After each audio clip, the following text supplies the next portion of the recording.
Welcome. My name is Anouar Majid, and I'm the director of the Center for Global Humanities. A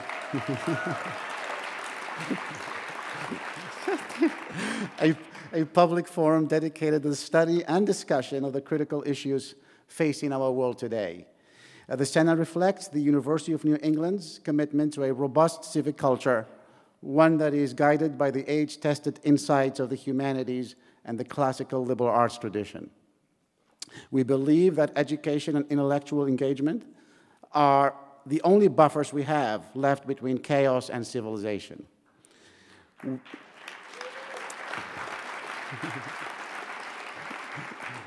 We need to invest in these endeavors, not cut them out from our priorities, as many are prone to do in these fiscally tough times. We are proud partners of the Maine Humanities Council and the Portland Public Library. Everything we do is free and open to the public.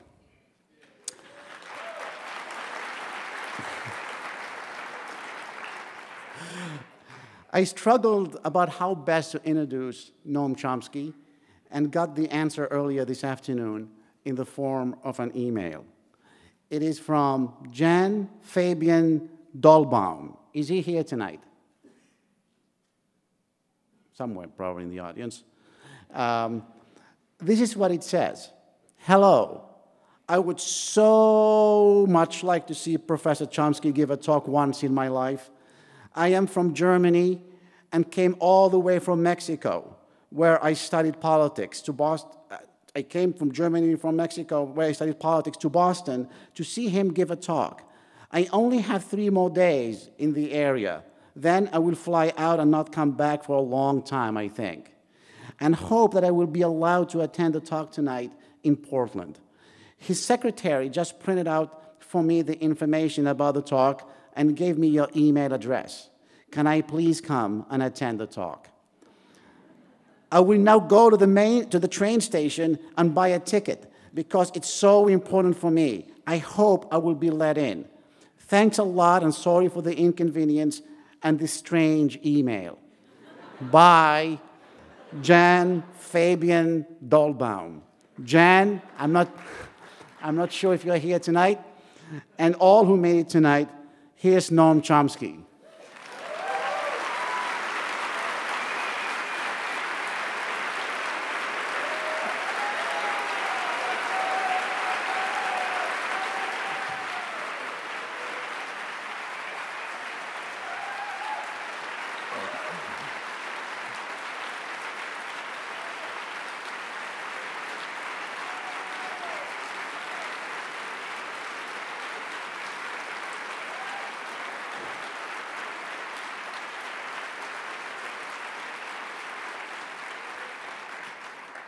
Thank you. Well, the title for tonight is very well chosen, very topical. Each of the 2 tendencies in the title is of historical significance. Each is also a work in progress.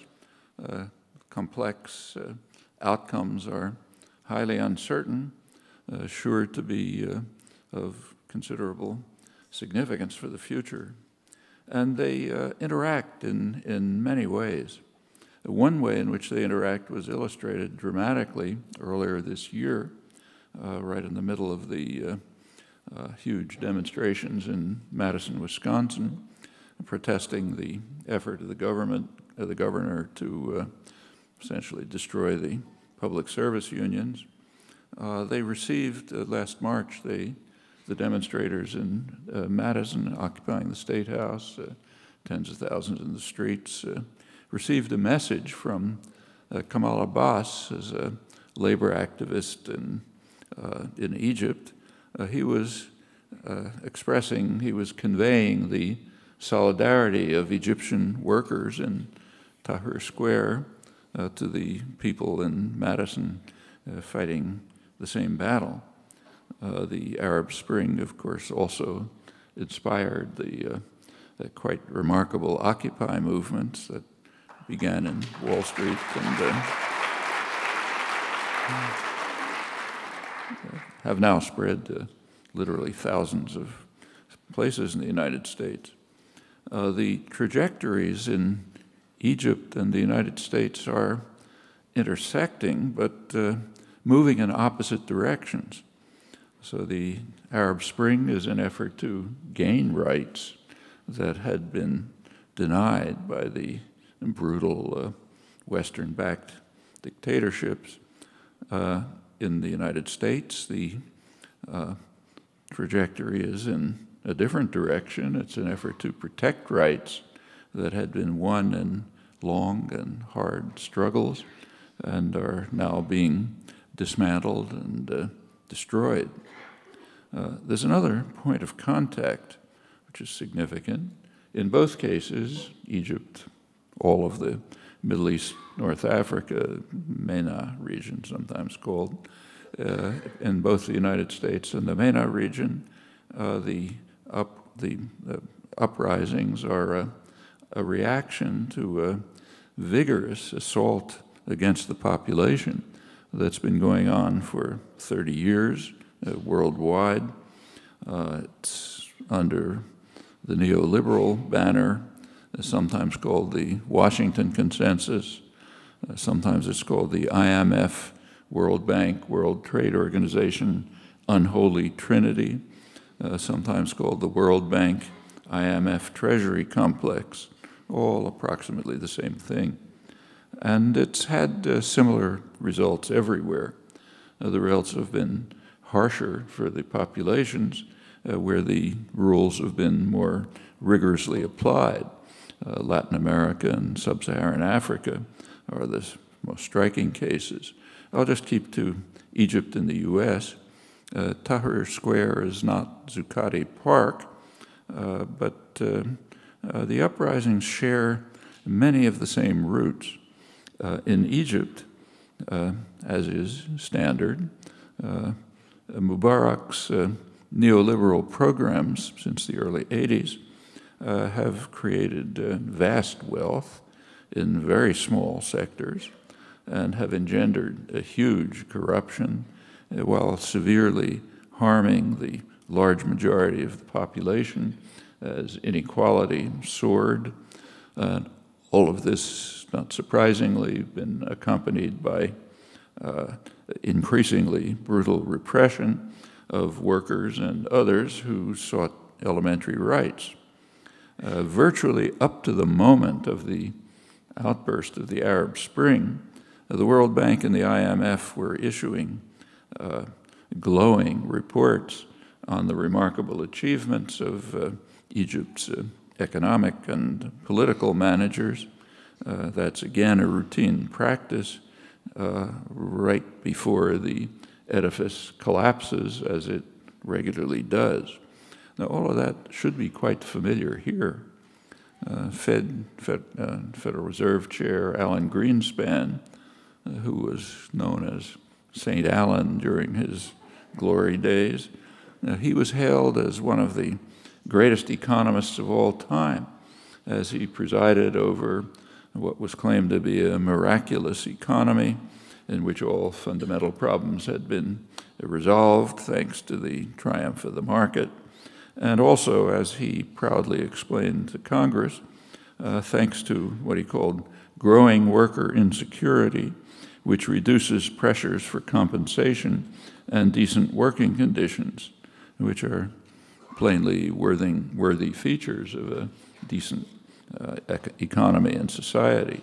Meanwhile, wealth concentrated in the pockets of a small fraction of 1% of the population, a section so small that the census doesn't even pick it up. You have to detail sophisticated statistical analysis to identify them, roughly 0.1% of the population. It accounts for a substantial part of the enormous inequality in the United States. While that was happening for the majority for the past generation, real incomes have largely stagnated, declined. For African Americans, wealth is now practically zero after the collapse of the housing bubble. People have tried to get by through increased working hours, by now well beyond other industrial countries, by debt, which is of course unsustainable, and by asset inflation. It's temporary paper wealth that disappears with the collapse of the bubbles. This has been a regular feature of the economy ever since the early Reagan years through the neoliberal years, as the New Deal regulatory apparatus collapsed under bipartisan assault. There were no financial crises until the early 80s, after the Second World War. And the economy shifted dramatically from the 1970s to financialization and offshoring of production. Well, the basic facts, I think, are probably too familiar to review. In the United States, the first major popular reaction to this era of what should be called the vicious class war, first major reaction is the Occupy movement that began in New York and have now spread to much of the country, inspired by the dramatic developments in Egypt and other parts of MENA. Well, not surprisingly, all are facing repression. It's of different kinds, of course, depends on the character of the society, but the general tendencies are strikingly similar, just as the global assault of the past generation has been similar in many of its fundamental aspects. In MENA, the outcomes are highly varied and quite uncertain. The major successes so far have been in Tunisia and Egypt, and there's a reason for that. Joel Bainan, who's the leading American scholar of Arab labor movements, has pointed out that the successes of the Arab Spring are closely correlated to the existence of a militant labor movement. In the case of Egypt, militant labor activism has gone on for many years, usually beaten back by the dictatorship, but gaining some successes. The April 6th movement that sparked this is kind of tech-savvy young professionals who you know about, who sparked the February occupation in Tahrir Square and the huge movement that followed from it. They're called the April 6th movement for a reason. They formed on April 6th, 2008, at the time of a major set of labor actions at the Mahala textile conglomerate, one of the biggest industrial conglomerates in Egypt, elsewhere in the country. Popular demonstrations planned. It was mostly crushed by the dictatorship, but survived, and the April 6th movement remains and has continued and did initiate the current Arab Spring in Egypt. As soon as when the labor movement joined in, as it shortly did, it really became a mass movement which got rid of the dictator. The reigning system is still in place. The military still rules pretty harshly. About 12,000 people have been sentenced in military courts. That's actually more than through the entire period of the Mubarak dictatorship, and plenty of harsh conflict is going on, but the struggle continues. Now, there have been real victories. One major victory has been for the freedom of speech. The press is much freer than it was before the dictatorship crumbled. There's a lot of open discussion, debate. The labor movement has continued to be active. Independent labor movements have been formed for the first time. Strikes continue on crucial issues, and the situation is very much in flux. We don't know where it'll go. Well, in sharp contrast to this, in the United States, the labor movement has been declining the same was true in Tunisia, incidentally.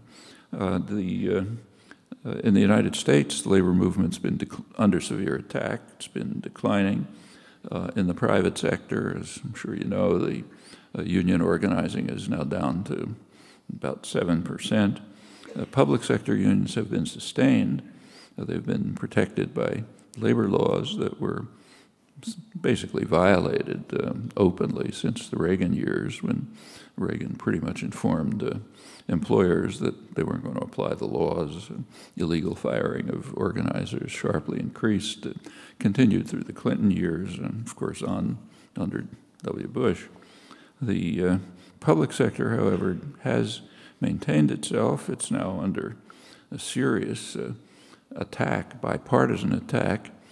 So, for example, when President Obama declares a freeze on federal workers, a more accurate description would be a tax rise on federal workers. That amounts to the same thing, but doesn't sound as good that way.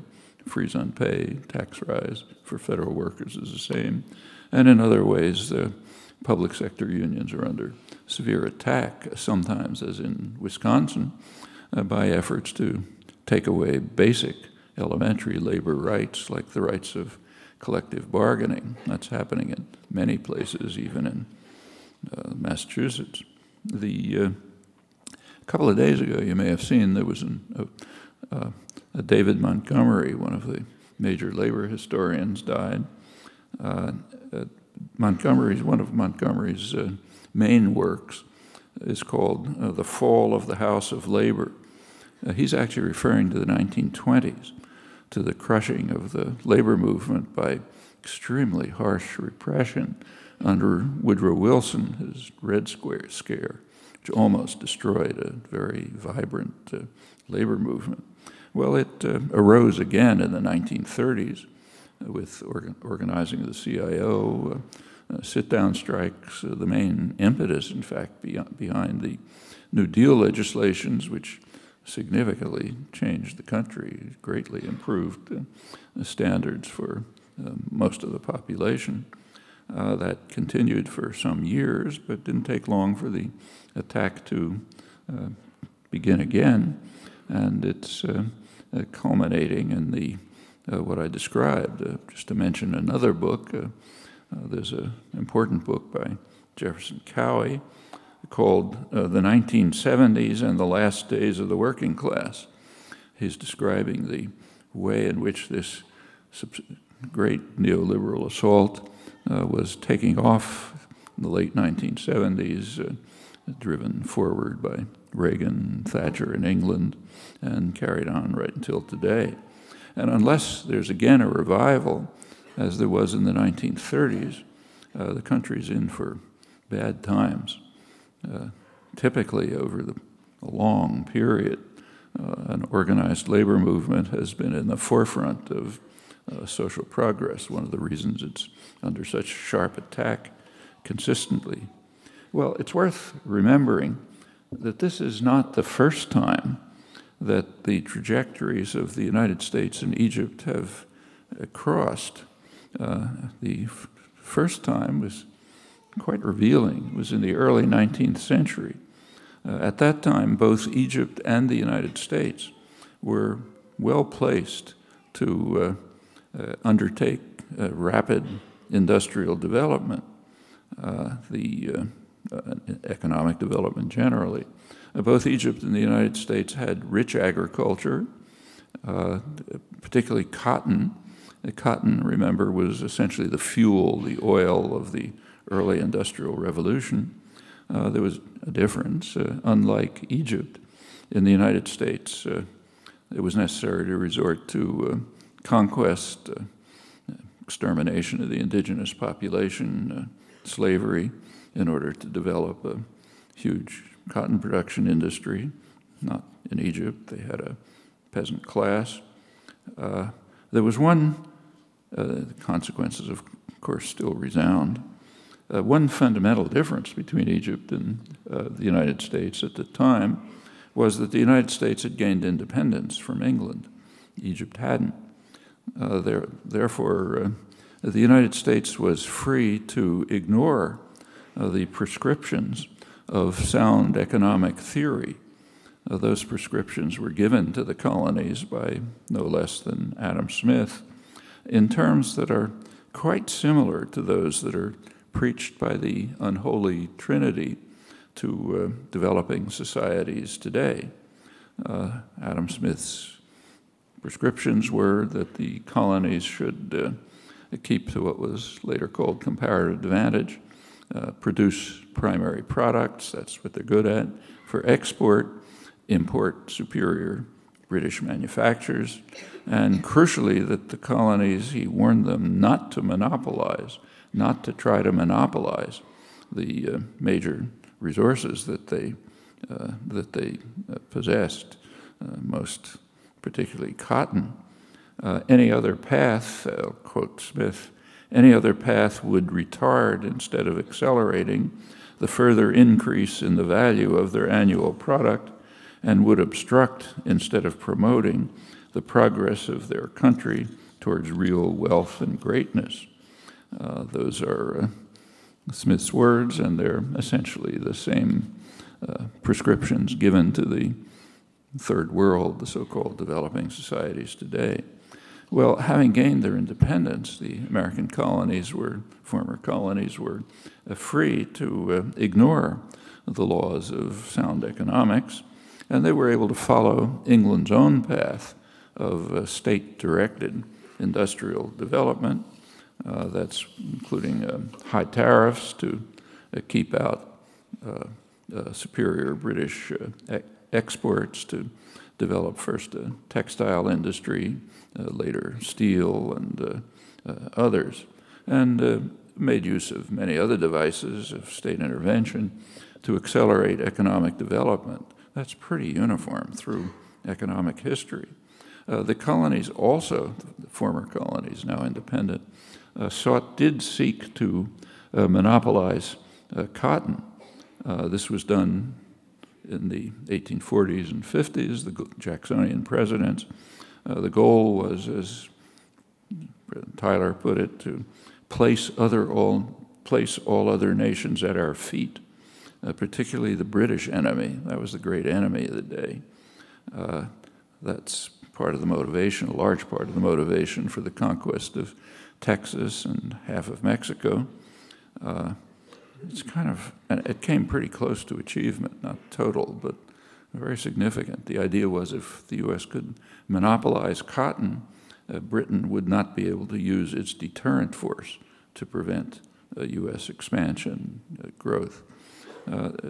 Rather strikingly, this is very similar to what was charged, though unrealistically, in 1990 against Saddam Hussein. You recall that when Saddam invaded Kuwait, there was a lot of fevered rhetoric about how he was trying to monopolize oil and bring the world to his feet. That was sheer fantasy, just an effort to try to build up support for the invasion. But in the case of the U.S. president, it wasn't fantasy. In fact, it came pretty close to happening and had big effects. Well, that's the United States, independent, could ignore the economic prescriptions. What about Egypt? Well, in Egypt, which was poised for industrial development, a comparable course was blocked by British power. Lord Palmerston, essentially Foreign Secretary, said that no ideas of fairness towards Egypt ought to stand in the way of such great and paramount interests of Britain as preserving its economic and political hegemony. Expressed his hate for the ignorant barbarian Muhammad Ali, who dared to seek an independent course and deployed Britain's fleet and financial power to terminate Egypt's quest for independence and economic development. France, the other great imperial power, went along. After World War II, and Egypt became Egypt, not a rising, developing, rich country like the United States, which by the end of the 19th century was far and away the richest country in the world. After World War II, the United States replaced Britain as a global hegemonic power, and Washington adopted essentially the same stand. Made very clear to the Egyptians that Egypt would receive no aid unless Egypt adhered to the standard rules for the weak, essentially Adam Smith's. Those are the unholy trinity. The United States, meanwhile, continued to violate those rules. It imposed high tariffs to bar Egyptian cotton, and in other ways caused a severe dollar shortage in Egypt, which prevented Egypt from picking up a process of development after the Second World War. Well, that's actually the usual interpretation of market principles. It's fine for you, but not for me, please.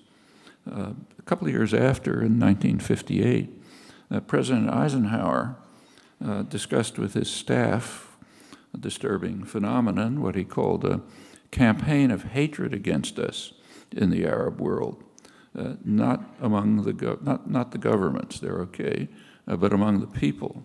And in the same year, 1958, the National Security Council, the main planning agency, produced a study directed to this campaign of hatred. And it explained that there's a perception in the Arab world that the United States supports harsh and brutal regimes and blocks economic and democratic development, and that we do so because we want to maintain control of their energy resources.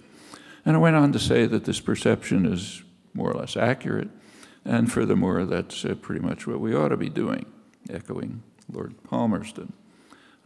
So it's small wonder in the face of the policies that I've just described. You'll recall, I'm sure, that after 9/11, George W. Bush issued a plaintive plea asking, why do they hate us? And he said, well, they hate us because of our freedom and because we're so magnificent and so on. The Pentagon actually commissioned right at that time a study by the Defense Science Board as to why do they hate us, and its conclusions, not too surprisingly, were exactly the same as those of the National Security Council in 1958. They hate us because we support dictatorships, we block democracy and development, and we do it because we want to make sure we control their energy supplies. Nothing much has changed. Well, going back to Adam Smith, in his defense, he recognized something that is highly pertinent today. He recognized what would happen, he discussed what would happen to Britain, it's his topic, of course, what would happen to Britain if it adhered to the rules of sound economics. So suppose he thought what's now called neoliberalism. So suppose he said that the merchants and manufacturers in England decided that they could make more profit if they invested abroad, produced abroad, and imported from abroad. And he concluded that they would profit, but England would suffer. In case that sounds familiar, it is. They would profit, England would suffer. But he said he didn't think this was going to happen because they would be guided by what's sometimes called home bias, just a commitment to your own country. So they'd prefer to invest in England and get their goods from England because they'd have a commitment to the country and this would be better for them.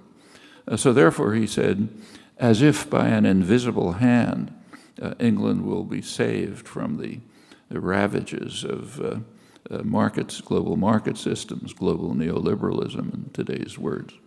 That's a passage in Wealth of Nations, his famous book, that's pretty hard to miss. In fact, it's the only occurrence of the phrase, famous phrase, invisible hand, in Wealth of Nations, in what amounts to a critique of what we call global neoliberalism. The second major figure in classical economics, David Ricardo, had the same perception, in fact. He said he hoped that home bias would lead men of property to be satisfied, I'm quoting him, to be satisfied with the low rate of profit in their own country, rather than to seek a more advantageous employment for their wealth in foreign nations. And he said that these are feelings that I should be sorry to see weakened. He recognized if they were weakened, England would suffer, though it's the masters of England would gain. And the instincts of the classical economists were sound in the United States, and not here alone. We're essentially living in a nightmare that they predicted, producing offshore, very profitable for the, say, the owners of Apple and Dell and many others, very harmful to the American population, and shifting the economy from production of useful goods that you do abroad, rotten labor conditions, no environmental constraints, high profits, shifting from that to financial manipulations. The financialization of the economy has grown extraordinarily since this began in the late 70s, and the consequences are about what you'd expect. In fact, exactly pretty much what the classical economists expected. Well, let's take a look at the American winter, the other half of the title. The current issue of the major establishment international relations journal, the Journal of Foreign Affairs of the Council on Foreign Relations, quarterly. Its current issue has big, on the front cover, asks the question, is America over? They're referring to the theme of American decline, as it's called, very standard theme now of political science, international relations scholarship, and also public discussion, American decline. So they're asking, is America over? And there's a corollary to this common theme, namely that power is shifting, continuing its long shift from east to west. So from the east in the 17th and 18th century to Northwest Europe, then across the Atlantic to the United States, and now across the Pacific to the rising economic giants, especially China. That's the kind of corollary. Well, there's something true about the thesis, American decline. I'll come to it. The corollary is extremely dubious. China is a very poor country. India, much more so. China has a spectacular growth, but its economy is mainly as an assembly plant. Parts and components and high technology mostly come from the surrounding industrial societies, Japan, Taiwan, South Korea, all of which have quite favorable trade balances with China. The products are assembled in China, not much value added, and shipped off for you to buy in a mall. China will surely sooner or later move up the technology ladder, but it's not an easy climb. In fact, when you calculate trade deficits accurately, famous U.S.-China trade deficit, if you recalculate it in terms of value added, which is the right way, it turns out that the trade deficit with China goes down by about 25%, and the trade deficit with the peripheral industrial countries goes up by about the same amount.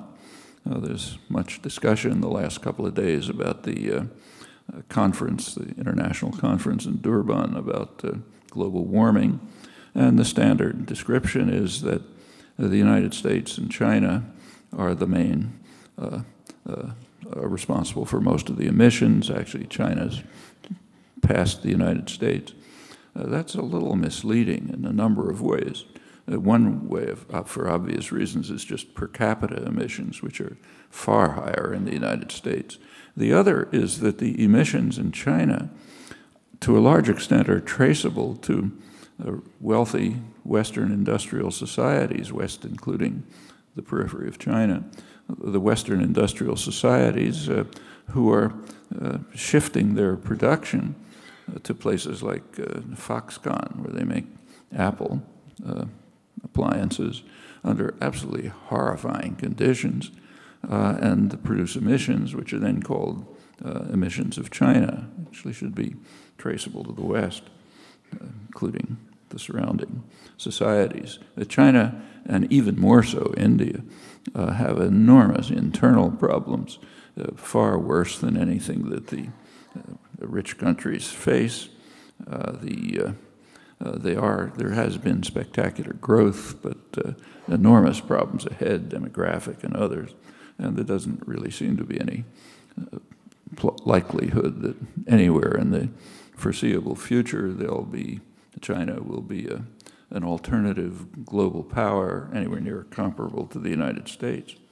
Well, nevertheless, the decline of the United States is quite real, and there are a few things that should be borne in mind about it. One is that the decline is to a substantial extent self-inflicted. This has to do with the changes in the economy that have been designed by the people who dominate the society, small sector of power that dominates it, and designed very consciously in the manner that I described, shifting the economy radically towards financialization and production of useful goods offshore, the Smith-Ricardo nightmare. That has consequences. It sets off a vicious cycle. It leads to sharp concentration of wealth. Concentrated wealth yields concentration of political power. That leads to legislation, fiscal measures, taxation, rules of corporate governance, deregulation, others, which accelerate the cycle, and you end up with where we are now. Meanwhile, parallel to this, the costs of elections have gone sky high. The next election is just going to wildly break all records. Many billions of dollars are already, far more has already been spent than in past elections. That has a consequence. It means that the political organizations are driven into the pockets of the concentrations of wealth, increasingly the financial institutions. A parallel process discussed mainly by political economist Thomas Ferguson is that the parties in Congress are increasingly ceasing to be traditional political parties. Republicans, already several decades by now, the Democrats who are now what used to be called moderate Republicans, they're not far behind. One of the ways in which this is illustrated is in positions of influence within Congress. So say a committee chair. These used to be given on the basis of seniority and service, some sort of public service, for a long time among the Republicans, now increasingly the Democrats. Those positions are basically bought. You have to put money into the party coffers, which drives the members of Congress in the same direction. So you get kind of a very narrow oligarchy along with the economic crisis. This has many consequences in the country. It's led to a high degree of anger, of fear, of frustration. It's a pretty dangerous mix. The Occupy movements are a response to it, the first constructive response to it, but I think it's very much in the balance and could be very dangerous. Well, a second fact about American decline is that it may be in the headlines now, but it's been going on for a long time. The peak of American power was reached in 1945, the end of the Second World War. The Second World War was, the U.S. had entered the war by far the richest country in the world. In fact, it was half a century earlier. The war was very beneficial to the American economy. It ended the Depression, industrial production zoomed, practically quadrupled. Meanwhile, other industrial countries were devastated or severely weakened. By the end of the war, the United States had a position of power without any historical precedent. It literally had half the world's wealth, a position of overwhelming security, controlling the Western Hemisphere, both oceans, opposite sides of both oceans. The planners of the Roosevelt administration during the war recognized that this was happening and knew that the war was going to end with the United States in a position of simply overwhelming power. They developed plans to deal with the situation. The plans were later implemented. The basic plan was that the United States should dominate, essentially control, of course, all the Western Hemisphere. It's taken for granted the entire Far East and the former British Empire, including, crucially, its Middle East energy resources and as much of Eurasia as possible. Surely the most significant industrial and commercial parts in Western Europe. Well, that's the minimum. The maximum is everything. The Middle East oil reserves were recognized to be of extreme significance.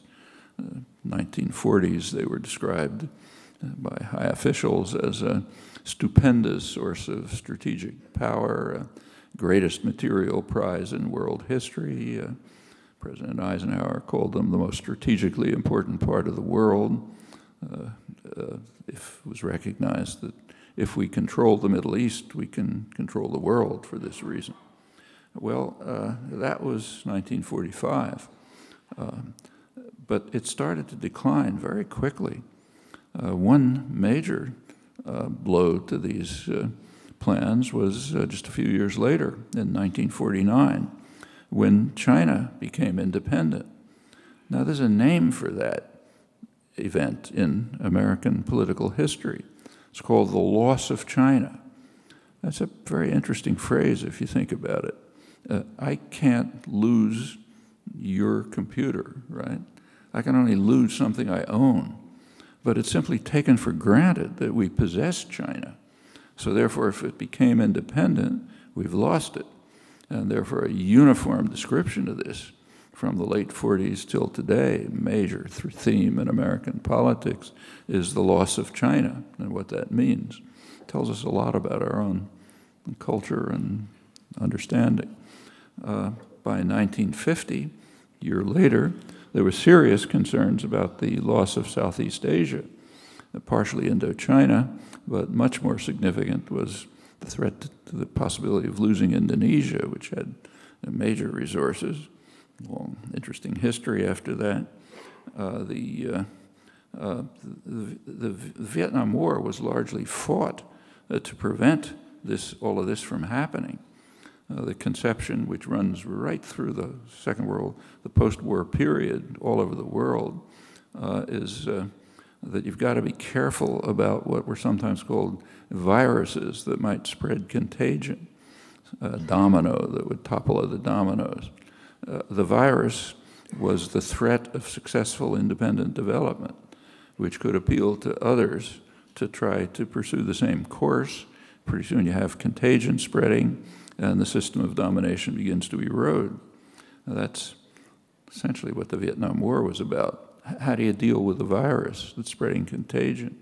Well, you destroy the virus, and you inoculate potential victims from contagion.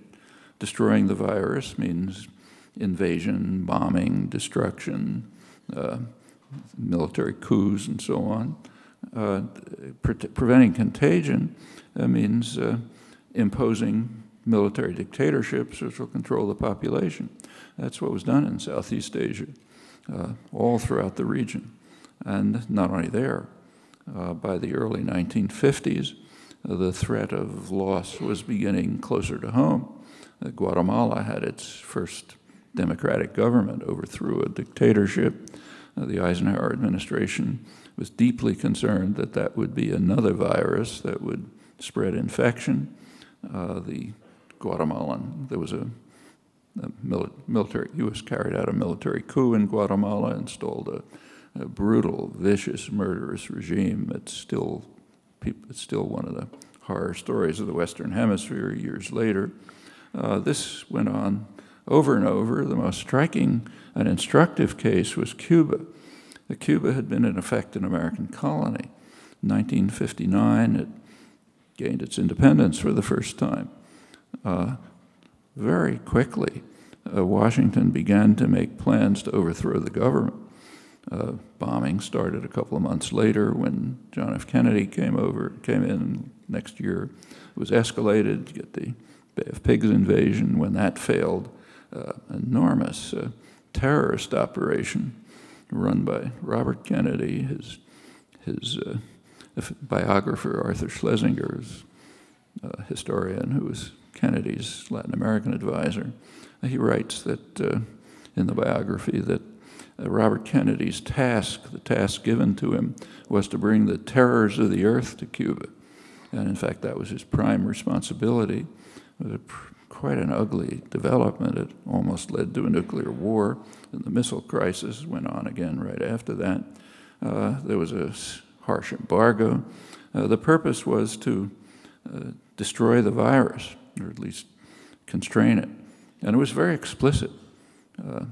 The CIA warned that the major threat of Cuba was its successful defiance of the Monroe Doctrine 150 years earlier, which had declared the American goal of dominating the hemisphere couldn't be implemented at the time because of British power.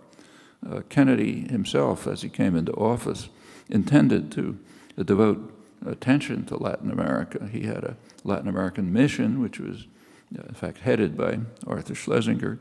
Schlesinger's report to the president did, of course, discuss the problem of Cuba. He said the problem of Cuba is the spread of the Castro idea of taking matters into your own hands, which might influence others in surrounding countries where people face the same problems. So you have a virus, and it might spread contagion. And the methods that were used were the standard ones. An effort to destroy the Cuban virus. There was a plague of repression was set off all through Latin America, beginning with a military coup in Brazil and spreading through the continent, reached Central America in the 1980s. Worst plague of repression in Latin American history, which did prevent contagion, while the virus, while not totally destroyed, was contained, and it was serious. It's understood by scholarship, at least. So if you take a look at the latest Cambridge University history of the Cold War, there's an article by a leading Latin American scholar, John Coatsworth. He points out that, quoting him, from the Kennedy years to the Soviet collapse in 1990, the numbers of political prisoners, torture victims, executions of nonviolent political dissenters in Latin America vastly exceeded those in the Soviet Union and its East European satellites, all backed by Washington, often initiated by it. That included many religious martyrs and mass slaughter. The final bloody event, just shortly after the fall of the Berlin Wall, was the assassination of 6 leading Latin American intellectuals, Jesuit priests, in El Salvador. They were murdered on the orders of the High Command, which was in close contact with the U.S.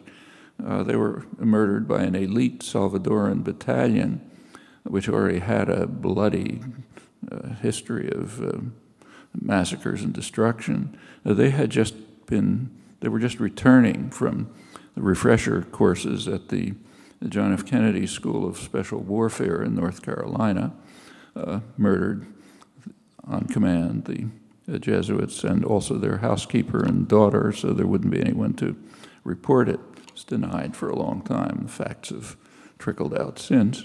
And it's kind of symbolic of what happened as the contagion was constrained. Well, all of this is out of history because no country, it's hard to find any society which looks at its own crimes. You lament the crimes of others, but not your own. Those you suppress. Well, the decline continued.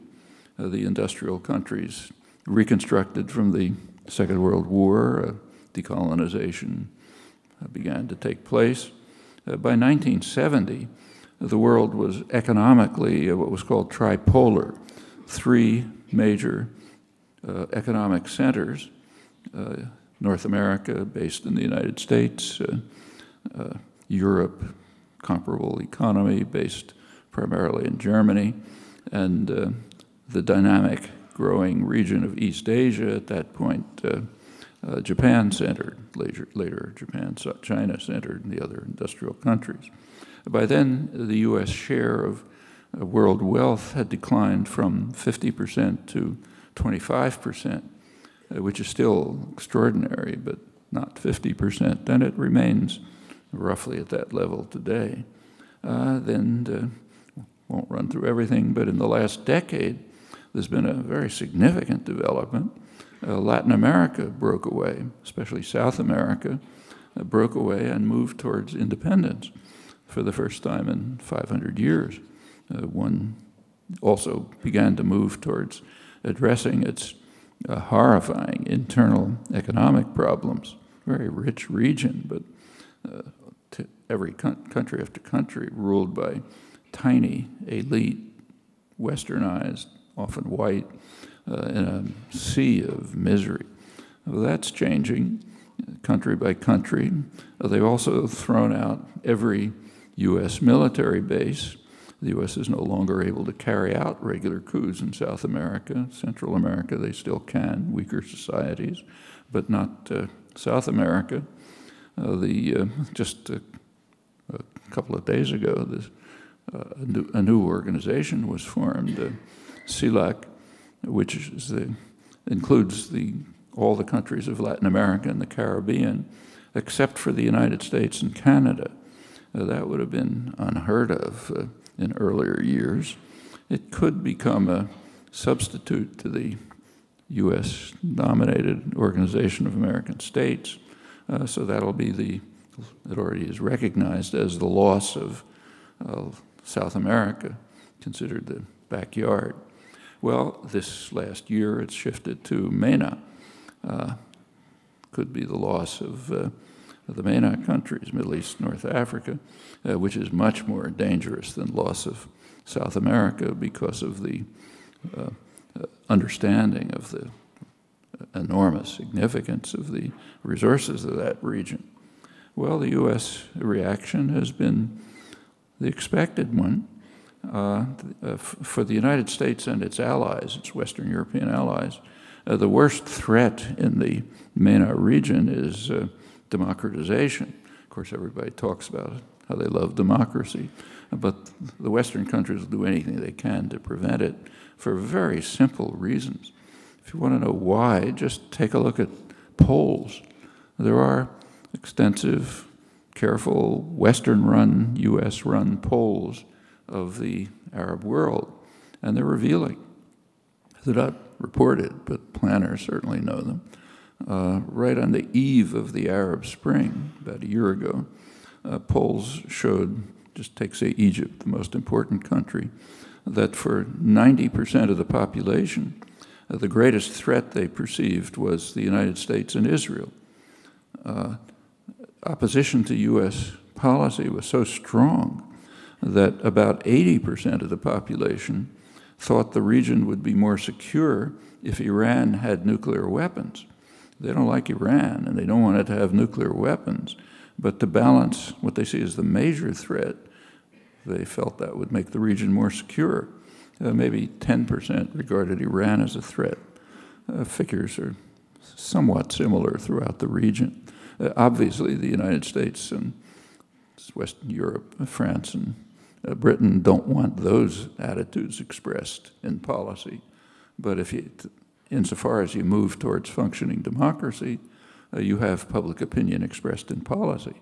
That's what democracy means. And in fact, even the early steps, very partial steps in democratization in Egypt, have already had effects that the U.S. and its allies regard as extremely threatening. So Egypt opened up transit in the Suez Canal to Iranian ships for the first time, including military vessels, which they don't threaten the U.S. Sixth Fleet in the Mediterranean, but the Mediterranean is supposed to be an American lake. Nobody else is allowed in there, certainly not Iran. Egypt has moved to, has attempted to bring about reconciliation of the two major Palestinian factions, Hamas in the Gaza Strip, Palestinian Fatah in the West Bank. The U.S. and Israel have been working very hard for 20 years now to separate Gaza from the West Bank, to break them apart, in violation of the Oslo Accords, but nobody cares about that. The reason is straightforward. If there's ever any kind of independence for some sort of fragment of the West Bank, if they're separated from Gaza, they're imprisoned. They have no access to the outside world. Just take a look at a map and you'll see it. They're imprisoned between the Jordanian dictatorship and Israel. Gaza is the outlet, so you've got to separate them, despite the fact that the Oslo Accord says that they're a territorial integrity which can't be separated. This has been going on for 20 years. And the effort to bring them together, whether it will succeed or not, we don't know, is itself very threatening. There's also concern that Egypt might be compelled by popular opinion to revise the 1979 Israel-Egypt Treaty, not really to revise it, but to revise its interpretation.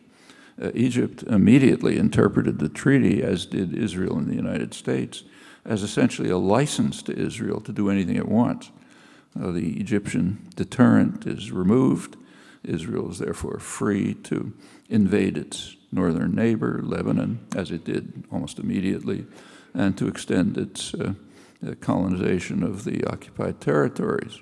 That was understood explicitly by Israeli strategists.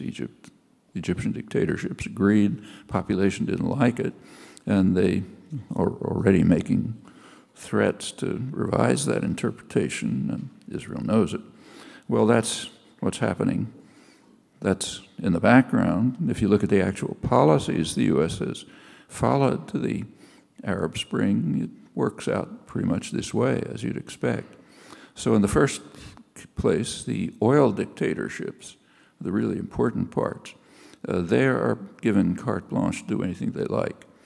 So there's no Arab Spring in Saudi Arabia, the most extreme, radical, fundamentalist state, the major U.S. ally, and the sort of place where most of the oil is. Now, there was an effort, weak effort, to have demonstrations, Arab Spring-type demonstrations in Saudi Arabia, but the police presence, security presence, was so enormous that people were afraid to go out in the streets of Riyadh. Nothing happened. Pretty much the same in Kuwait. And Bahrain is an interesting case. It's doesn't produce a lot of oil, but it's significant. It's, as you know, I'm sure there's been a very harsh repression in Bahrain, and in fact, there was a Saudi-led invasion to ensure that the demonstrations would be crushed. They were pretty brutally, with a kind of tap on the wrist by the Western U.S. and its allies. The reason is Bahrain is about 70% Shiite. It's right across the causeway from eastern Saudi Arabia, which is largely Shiite, and which happens to be where most of Saudi oil is. And there's been a real concern by Western planners for a long time that there could develop a kind of a tacit Shiite alliance. The dictatorships are Sunni. A tacit Shiite alliance of eastern Saudi Arabia, southern Iraq, and western Iran, right around the northern part of the Gulf, which happens to have the major concentration of energy reserves in the world. That would be a nightmare. So do anything to let that happen. Bahrain is also the home base of the U.S. Fifth Fleet, the major military force in the region. So that's all pretty predictable. The second major category is the non-oil dictatorships, like, say, Egypt, Tunisia. What's been followed there is a very standard game plan. It's applied over and over again. There's case after case where it's become impossible to support your favorite dictator, usually because the army turns against him or something like that, or it just gets overthrown. Somoza, Marcos in the Philippines, Chun in South Korea, Suharto in Indonesia, Mobutu in the Congo, Ceausescu in Romania. One after another of the West's favorite dictators have gotten to a point where they just can't be sustained. Well, the game plan in those cases is to support them as long as possible, no matter what kind of atrocities they're carrying out.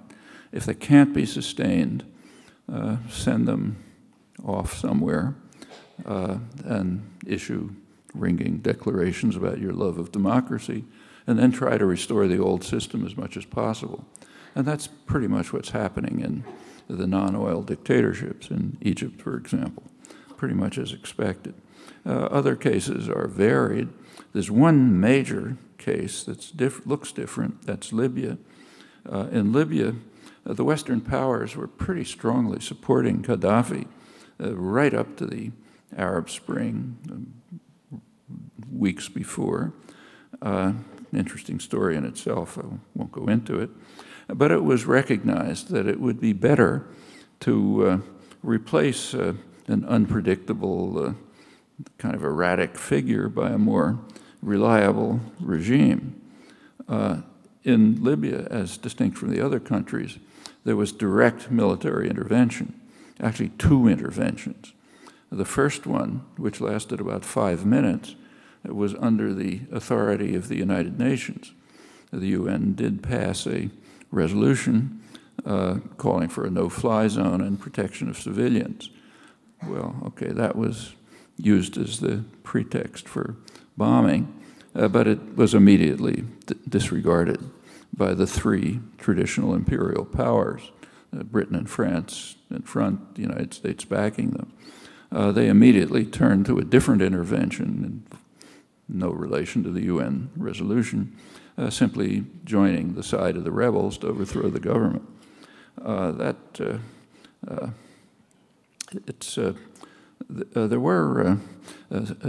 It should be recognized that this second intervention is very isolated in world opinion, had very little, virtually no support, and alternatives were proposed right away, even before the first UN resolution.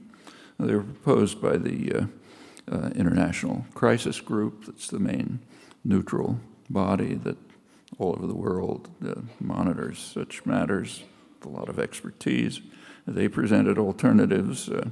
The so-called BRICS countries, rising industrial powers, Britain, Russia, Brazil, Russia, India, China, South Africa, the African Union, it's an African country. They all made Turkey, basically all made the same proposals, namely that there should be a ceasefire as called for in the UN resolution, and moves towards negotiation and diplomacies to see if it would be possible to head off a serious humanitarian crisis, which in fact took place if you look at the developments, particularly at the last month in Sirte, happens to be the home base of the largest tribe in Libya. Tribal society was a monstrosity.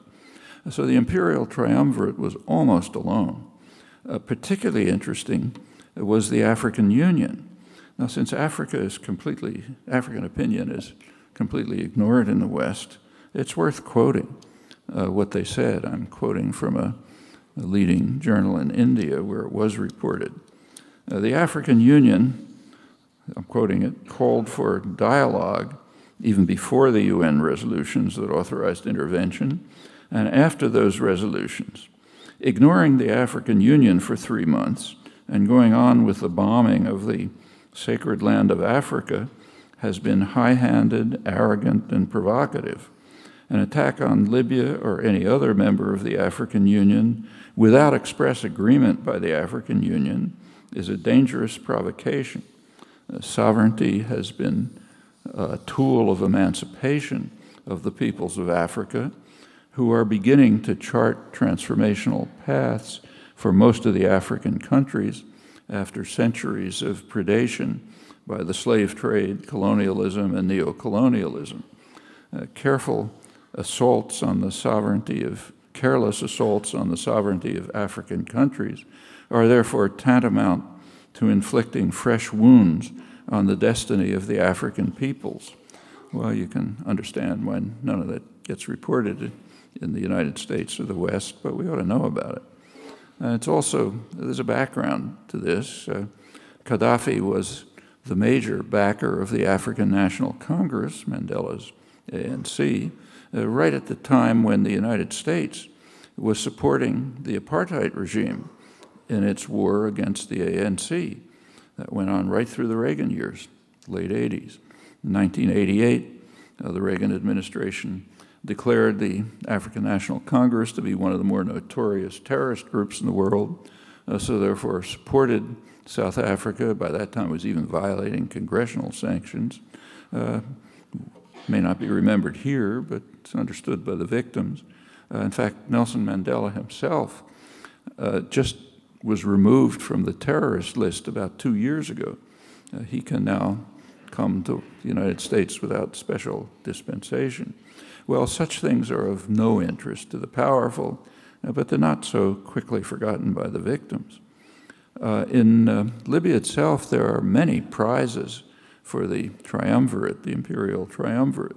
One major one is that the invasion, the intervention, removed Chinese competition.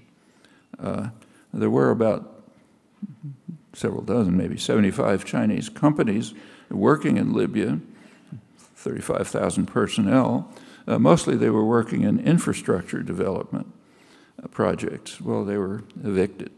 That's part of a much larger struggle over African resources. Libyan resources are quite significant. Libyan oil is very important. It's light oil, very easily refined. Libya's right next to Europe, you know, no pipelines and so on. The Transitional National Council, the new government, has made very clear they're going to give priority to the imperial triumvirate, primarily France and Britain. Actually, the French press had an interesting article. I don't know if they intended the irony or not. The article was called Total Victory in Libya. And among other things, it cited the fact that the new government promised 35% of the Libyan concession to the French oil company, which is called Total. So it's a Total victory. Maybe they meant that, maybe they didn't. Another major resource in Libya, which isn't discussed much, is water. Libya has huge underground water resources. There had been incipient efforts to try to use them for the very arid regions to the south. They are mainly controlled by French oil companies now, French oil water companies, which are the main international water companies. That's a very significant resource for the future. Another major significant act of development of major significance has to do with AFRICOM. That's the new U.S. Africa Command. When Gaddafi took over in 1969, he kicked the United States out of its major base, Wheelus Air Base. The AFRICOM has no base in Africa. They're looking for a base. Very likely we'll get one in Libya. That's part of the recolonization that the African Union is warning about. Right now they're in Stuttgart in Germany. As you probably saw a couple of weeks ago, Obama sent small military forces to Uganda under a pretext that makes no sense at all, to combat the Lord's Resistance Army, which has been a murderous force for years now on its last legs. But it's generally speculated that those forces are really aimed at South Sudan, which has plenty of oil, newly newly liberated, a lot of competition again with China. Well, all of this is part of the race for African resources. There is one more case in the Arab Spring. There are a couple of others, but another major case is the countries that are still under military occupation, foreign occupation. There are two. The first, where actually the Arab Spring began about a year ago, is Western Sahara. Western Sahara is the last colony. It's technically a colony under UN supervision. It was supposed to receive independence in 1975. It was invaded by Morocco. Morocco has been sending a large number of people into the Western Sahara, try to dominate the Sahrawi population. There's a long history that I won't run through. Morocco is basically a kind of a French dependency. The French have been intervening regularly to prevent the United Nations from responding to Moroccan crimes and atrocities. Actually, transshipment of populations itself a major crime, war crime, in fact. But and last November there were protests. There have been many protests. There were more last November, tent cities and so on. They were very quickly crushed by the Moroccans. There were efforts to bring it to the Security Council. France intervened to block it. The U.S. backed them. And that's kind of nobody pays attention. But that's before what happened in Tunis a couple of weeks later, before Egypt. That's one case. Second case, of course, is Palestine. Palestine remains under foreign occupation. As you know, the Palestinian Authority approached the United Nations to try to gain admission as a state to the United Nations. Public opinion around the world is highly supportive of this. In Egypt, 90%. In Europe, it's about 2 to 1. Even in the United States, pretty amazingly, almost a half the population supports the Palestinian statehood bid. That's pretty remarkable when you look at media coverage, Congress, and so on, which treats this as utter anathema. If there was any open discussion possible, those figures would surely be much higher. Meanwhile, the White House and Congress quickly moved to punish both the Palestinians and the United Nations for daring to think about this. Palestine was admitted to UNESCO. The United States immediately defunded it. The United States is defunding Congress and has legislation to defund the Palestinian administration if they dare to do anything like this. Israel did the same. They reacted to the UN bid by immediately initiating new settlements in what they call Jerusalem. It's a huge area, much bigger than traditional Jerusalem, which Israel annexed. The settlements between Bethlehem and Jerusalem, which kind of close the circle and prevent any contact between them. Should be mentioned that the settlements themselves are all illegal. There's no question about that. Every international authority has made it very clear. And the settlements in Jerusalem are doubly illegal because they're not only like all the others, but they're also in violation of explicit Security Council demands. But it goes on. Israel also, for a time, withheld customs and taxes that it's legally obliged to provide, but all of this is punishment to the Palestinians for seeking to break out of the system which guarantees that nothing will ever happen. Well, there are lots of, I'll finish with this, there are plenty of hard problems in the world. So if you try to think of a possible solution for problems like, say, Kashmir or Eastern Congo, worst monstrosities in the world, it's not so simple. Palestine and Israel is quite different. There's a very simple solution. There's overwhelming agreement on it, and there has been for 35 years.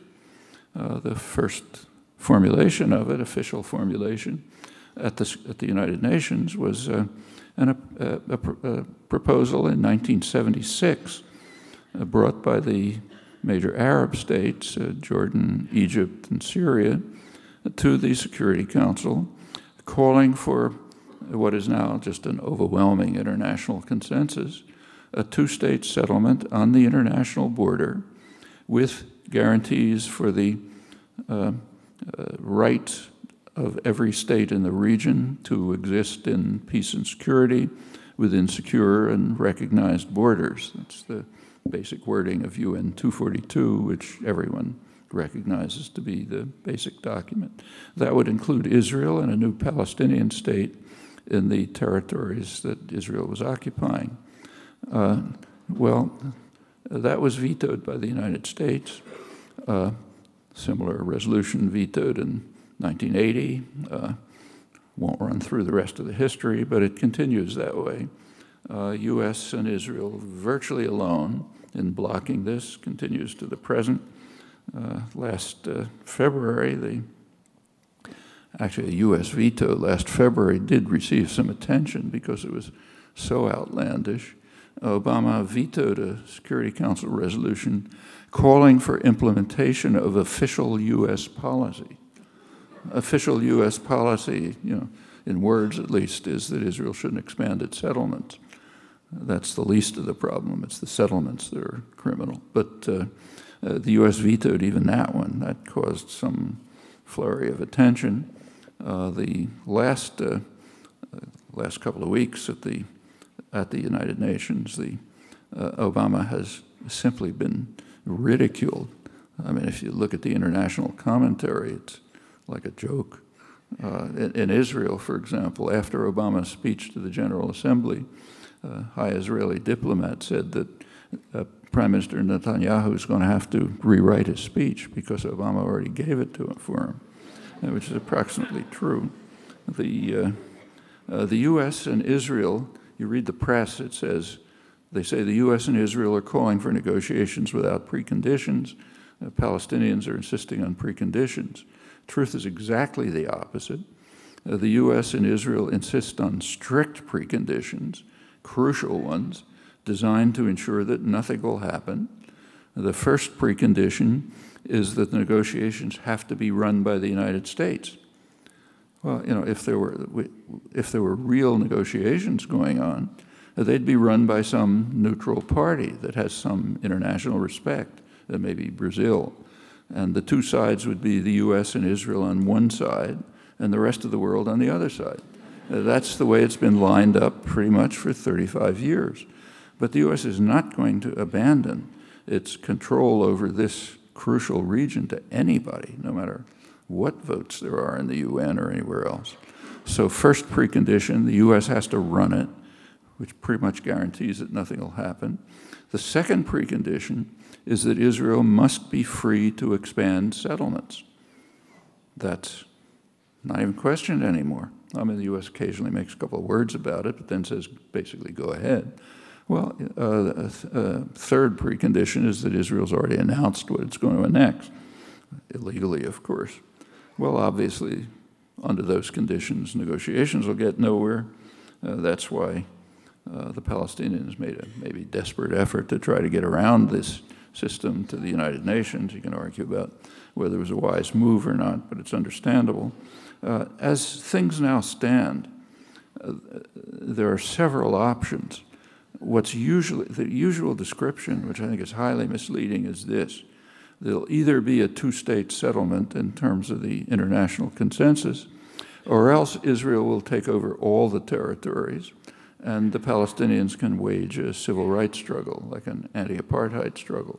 And in fact, many Palestinian activists and even Palestinian leaders are advocating that at this time. But that's very misleading. That's not the second option. It's not an option at all. Israel will never accept it, and the U.S. will never accept it, and they're the ones that matter. The other option is that the U.S. and Israel will continue doing exactly what they're doing.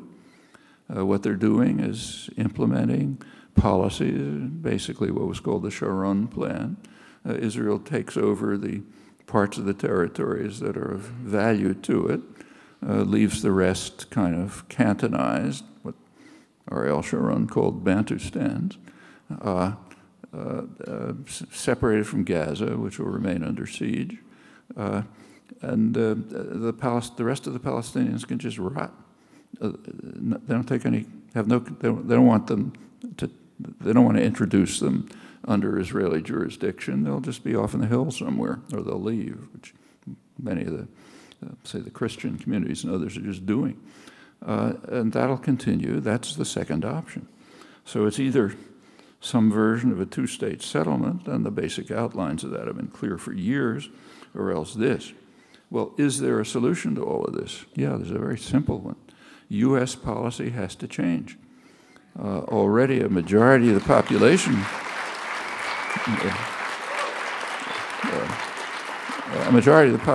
supports it. We're now back to the American decline that I was talking about. There's a growing gap between the public will and public policy on a huge number of issues. I mean, there's always a gap, but by now it's kind of a chasm. This is one case, and unless there is some process of real democratization in the United States towards a functioning democracy where public opinion has something to do with policy, everything's going to be in deep trouble, and this in particular. And in a way, as far as Israel-Palestine is concerned, I think that's pretty optimistic conclusion. It means the easy, well-understood solution is within reach, and it's furthermore within our control to bring it about. Thanks.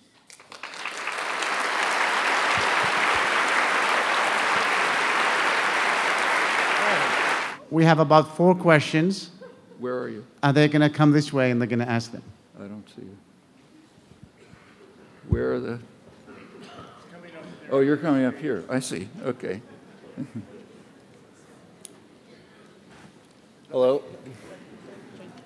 My name is Dan. I'm a junior at the University of New England in the political science program. And my question today is, do you believe that the states involved at the Arab Spring will experience a period of modernization after stable governments are established? And if so, what changes can we expect? Well, as I've pointed out, for close to 200 years, almost 200 years, the United States and Britain have been trying to, first Britain, then the United States, have been trying to prevent modernization in MENA, Egypt. And I mentioned Egypt, but it's all over the region. At first it was Britain since the early 19th century, then U.S. took over after 1945 when it displaced England. I read you a few things from the internal record. That continues. The same happened in South America. First it was mostly European influence, then U.S. influence in the last century, and for pretty good, understandable reasons, the ones that the National Security Council spelled out. So will it take place? To a certain extent, it's up to us. I mean, first, this question for them. Can they succeed in overthrowing dictatorial regimes the way that was finally done pretty much in Latin America and South America at least, and move on their own? Well, can they do it? Second is, will we let them do it? Very significant question. The imperial triumvirate is quite powerful. It's been at this for centuries, shifting from Britain and France to the U.S., but Britain and France still very active. Will we allow our own states to act to prevent democracy and development? Well, the answer to your question is those two questions. Some of it's not in our hands, some of it is in our hands, part that we should be mostly concerned about. But I don't think anyone can predict. It's taking various forms in different MENA countries, roughly along the lines that I outlined. There's very uncertain prospects. There's certain to be a lot of conflict and controversy, and what we do is going to have a substantial impact on it.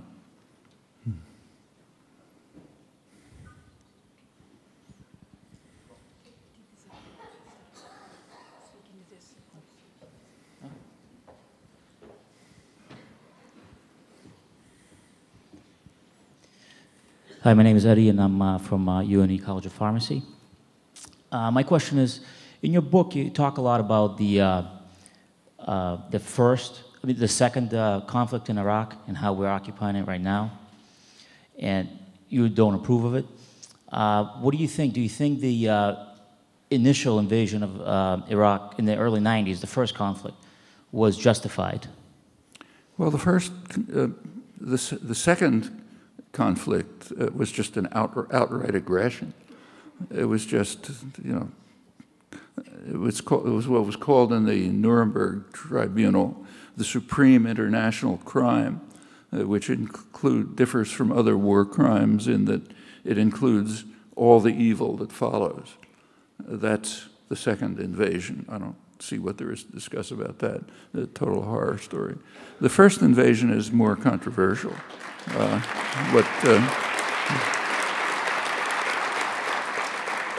And it's kind of interesting to look at. If you're interested, I've gone into the details, including the internal record, and shortly after it in a book called Deterring Democracy. More has appeared since, but roughly the same story. What happened is that the United States was very strongly supporting Saddam Hussein, remember. That began in 1982 under Reagan. We have this thing called the terrorist list, which is just an outrage. It's a list invented by the government. It's not under any review. If someone's put on it, like, say, Nelson Mandela, there's nothing you can say about it. The Mandela case illustrates the way it works. But and it's being used right now, remember. Now, that's being used to attack American groups and so on. One striking illustration of how it works was in 1982. Saddam Hussein Iraq had been on the terrorist list. But the Reagan administration wanted to support Iraq in its aggression against Iran, the bigger enemy. So it was necessary to remove Iraq from the terrorist list. So they were removed shortly after Donald Rumsfeld made a famous trip to Baghdad. He was shaking hands with Saddam, arranging for aid to be given and so on. There incidentally was a gap on the terrorist list then, so it had to be filled. So they decided to put Cuba on the terrorist list. The reason, presumably, was because Cuba was far and away the leading victim of international terrorism, which in fact had been expanding right through the late 70s. I won't go through the details. So that was the terrorist list. The U.S. strongly supported Saddam during the Iran-Iraq war. The Reagan administration even went so far as to block protests against Saddam's worst atrocities, the massacres of the Kurds, Al-Anfal massacre, Halabja. The Reagan administration blocked any action, in fact tried to blame them on Iran, basically won the war for Iraq. By the end, Iran finally capitulated. After the war was over, the U.S. continued to strongly support Iraq. This is now the first Bush, George H.W. Bush. He increased aid to Iraq. He actually invited Iraqi nuclear engineers to the United States for advanced training in nuclear weapons development. That was 1989. Goes on into early 1990. The Bush administration sent a delegation to Iraq led by Robert Dole, Senate Majority Leader, later presidential candidate, including Senator Simpson, other dignitaries. They went there to Iraq to bring the president's greetings to his friend Saddam Hussein. The transcript of that meeting is available, and I urge reading it. They were basically informing Saddam that he should disregard critics in the American press. We have this free press business. We can't shut them up. But they said they would remove somebody from the Voice of America who was criticizing Saddam and so on. All of that was, I think, April 1990. A great friend. August 1990, Saddam made his first mistake. He either violated or probably misunderstood orders and invaded Kuwait. Well, there were all kinds of reasons for that. I won't go into them. But whatever they were, he invaded Kuwait. very quick. The Bush administration immediately recognized that this is an opportunity, not only to switch sides, but to finally, crush him. They liked him, but it's better to have somebody loyal. Saddam immediately recognized he'd made a big mistake, and within weeks he began to produce offers to withdraw. In Washington, you look back at the debates, the concern was, as Chief of Staff Powell put it, that Saddam will withdraw and leave a puppet regime in place, and all the Arab states will be happy. In other words, Saddam would do what the United States had just done in Panama. Look at the reports on Noriega today, and you'll notice something's missing. How the United States got rid of Noriega in Panama. Noriega had also been a big buddy of the United States, but he also kind of stopped obeying orders. They turned against him, invaded Panama, killed hundreds or maybe thousands of people. Nobody counts when they're victims. Attacked the Vatican embassy where Noriega was trying to get asylum. Finally kidnapped, got him out of the country, took him to Florida, where he was tried and convicted for real crimes, which he had committed while he was on the CIA payroll. Like if you read the papers today, they talk about how the family of Spadafora, one of his victims, are calling for compensation. They failed to mention that Spadafora was murdered while the United States was supporting Noriega under Reagan, and in fact praising him for the wonderful things he was doing. That out of history again. Anyhow, they were afraid that Iraq would do just what the U.S. had done in Panama, invade the country, install a puppet regime, and leave. The difference was that the Latin American countries were infuriated. They weren't happy about it, but they thought that the Arab countries would be happy with this. Well, they wanted to block that. They wanted a chance to invade. And in fact, if you look over the next couple of months, the media reporting is quite interesting. There were people in the government who were regularly leaking offers from Saddam Hussein to negotiate a withdrawal. And the press wasn't covering them. They were being published, interestingly, mainly by a small suburban newspaper, Long Island Newsday. It's a Long Island newspaper which happens to be distributed in New York. So you could get the newsstands in New York would have a cover of New Island Newsday with Long Island Newsday with a big headline saying, Saddam says, let's talk, U.S. says no. Well, after that, the New York Times had to have a comment on page 28 at the bottom of a page the next day saying, State Department denies rumors or something. But these things were almost certainly being leaked to the New York Times. Nobody leaks things to Newsday, and presumably they just wouldn't publish them, so they were leaked to Newsday. This went on for a couple of months. Finally, by January, we're now January 1990, Saddam made a pretty definite offer to withdraw on conditions which were in fact supported by about 2/3 of the American population. Withdrawal from Kuwait, total withdrawal from Kuwait, in the context of a regional conference on security issues. Okay, that's code words for Israel's occupation of Palestine. So, of course, the U.S. wasn't having any of that, and that also essentially wasn't reported, a couple of lines here and there. And then the U.S. invaded, crushed Iraq easily, destroyed the infrastructure, carried out a really brutal war. I mean, Iraq, of course, withdrew from Kuwait, but it looked as if that could have been easily arranged just by diplomacy and negotiations. Then comes the sanctions regime. That's a huge issue in the Arab world. Nothing here. After 9/11, polls taken here about, why did they hate us, that kind of thing, show that one of the main reasons was the Iraq sanctions, even among people very supportive of the United States. The sanctions were really murderous. They killed hundreds of thousands of people. They devastated the civilian population. They strengthened Saddam. They compelled the population to rely on him for survival. They probably protected him from the fate of other monsters, those I mentioned, who were overthrown from within. You know, Somoza, Marcos, the rest of them. He was protected from that. And this was known.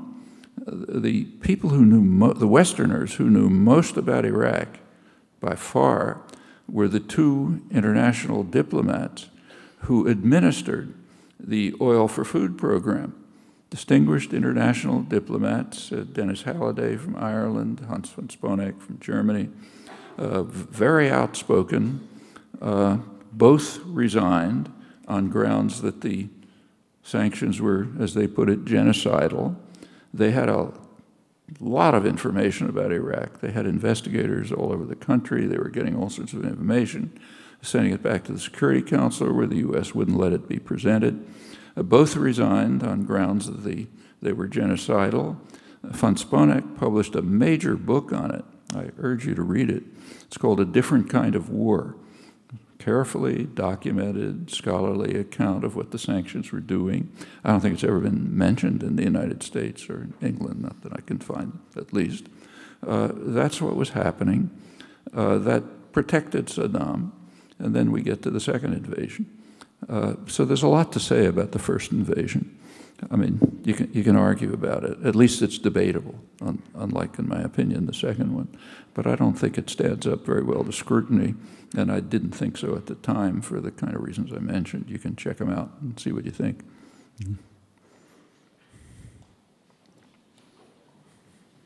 Hi, my name is Alex, and I was a bio major, and now I'm a student at the College of Pharmacy with an interest in, in my free time for political economy, economics, that sort of stuff.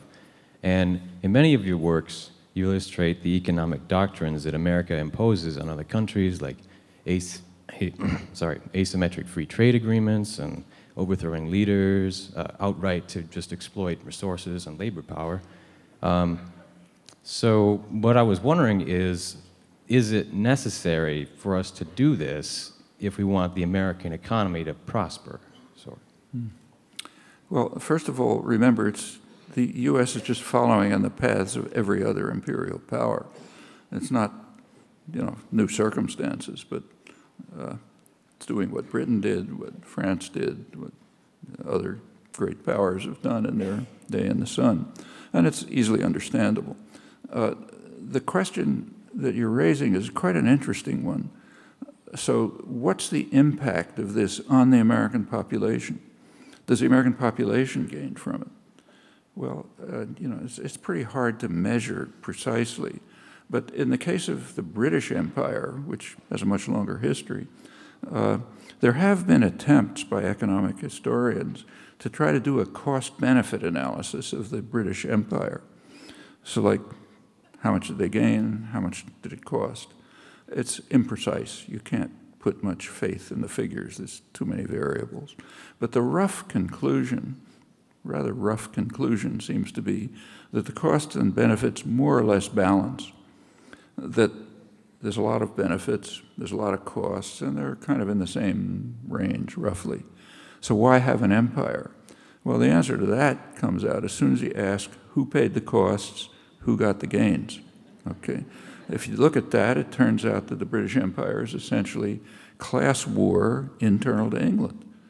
The people who had the gains, are the people who had shares in the East India Company, the banks in the City of London, and so on and so forth. Enormous gains. Who paid the costs? Well, the sailors who were dragooned into the British Navy, the poorer population, and so on. So it's essentially a form of class war. I think if you look at the American-dominated system, it's pretty similar. So take, say, the war in Vietnam, which I discussed. The planners understood what they were doing. They wanted to destroy that virus before it spread contagion. The same reasons why they imposed dictatorships at the same time in Indonesia, Thailand, Philippines, and so on. They're kind of like South America. So from their point of view, it was a success. They killed the virus. They prevented contagion. The region didn't move towards independent development. It'll a long way from it. And it remains pretty much under Western domination. Not exactly everything they wanted, but pretty much. How about the costs? Well, 60,000 American soldiers were killed.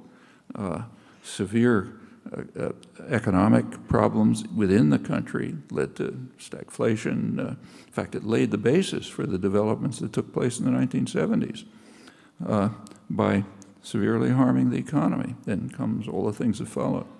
And I think if you take a look case by case, it's sort of like that. Take the Iraq invasion. It's probably several $1 trillion. Thousands of soldiers killed. Pretty big, it sharply increased terrorism. I don't know how you put a measure on that.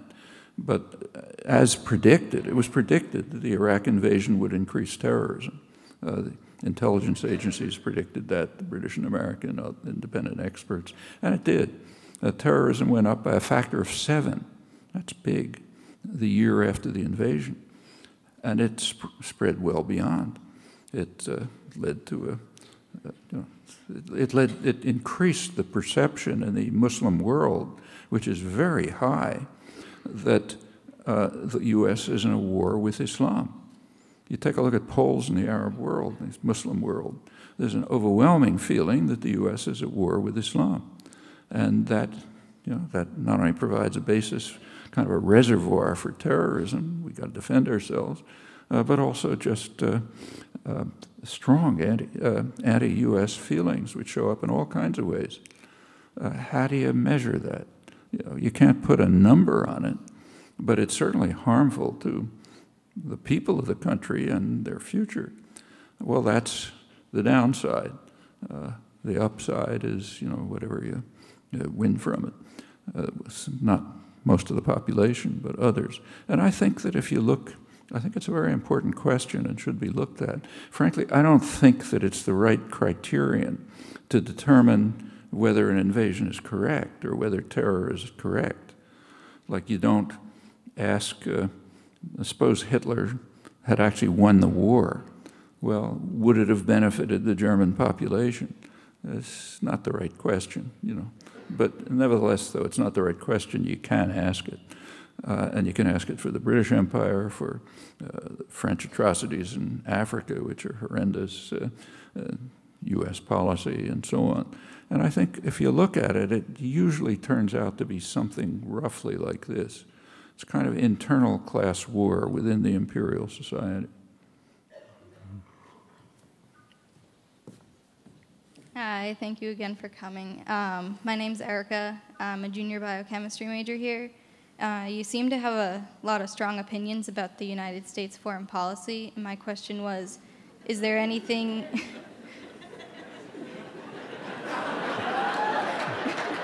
Is there anything...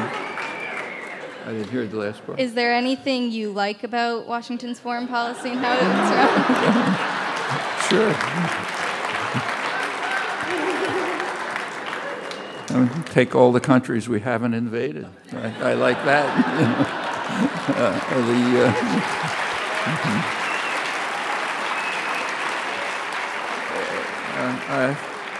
Let me repeat. I happen to be particularly interested in U.S. foreign policy for 2 reasons. Elementary moral reasons. For one thing, it's by far the most powerful state in the world. So what it does is far more important than what anyone else does. For another reason, which is sufficient, even if it wasn't the most powerful state in the world, I'm here. I have a share of responsibility for what the U.S. government does.